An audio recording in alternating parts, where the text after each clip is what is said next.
Cha, yehlisana amaphaphu angikho kwi-restaurant ukudla nje lokhu nawe ungazenzela khona ngizokukhombisa kanjani. Udinga imikhwepha yakho bengingenayo ki-meat pound so ngasebenzisa into grinder makinati ngashaya imikhwepha yami kanje ngase ngayiminza kahle ngomese.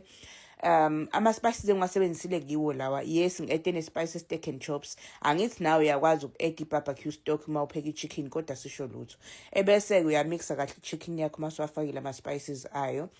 Bese benginama-southern coating awu-2 ama-flavor ngagcine ngisebenzisele ka-mild bese ngithulula-ke lapha ngoba ngibona ukuthi lama-bowl engithele kuwazi ngisebenzisa kanzima mancane. Uthatha i-chicken yakho uyayenza amaphethi kanjalo uyaflatnisha yenza amaphethi uqala ukuyifaka kwi-southern coating uyise eqandeni uphinde ubuyise futhi ulethe kwi-southern coating kuyisicefe khona kodwa futhi ngeke uze uyisole and then uwabeka lapha eceleni uwaspraya nge-cooking spray yakho ukuze phela engabi dry uma usuwapheka.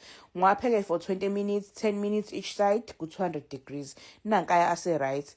Ngeke-ke nginifundise nkosami ukuqoba ikabishi kodwa kubalulekile lela kabishi ngiliqobe ngomese. Uma kunemishini yakho yokuqoba sebenzisa yona ukuze libe finely chopped. Bese for i-sauce yakhona ngifaka i-mayonnaise ngafaka i-apple cider vinegar ngaze ngifaka ushukela ngagoqoza ngafaka i-coleslaw yami. Ngase ngifaka i-wrap guys ngafaka i-sandwich maker ngeke nginifundise ukwenza ama-fries. Hayi ke enjoyani ke bafethu.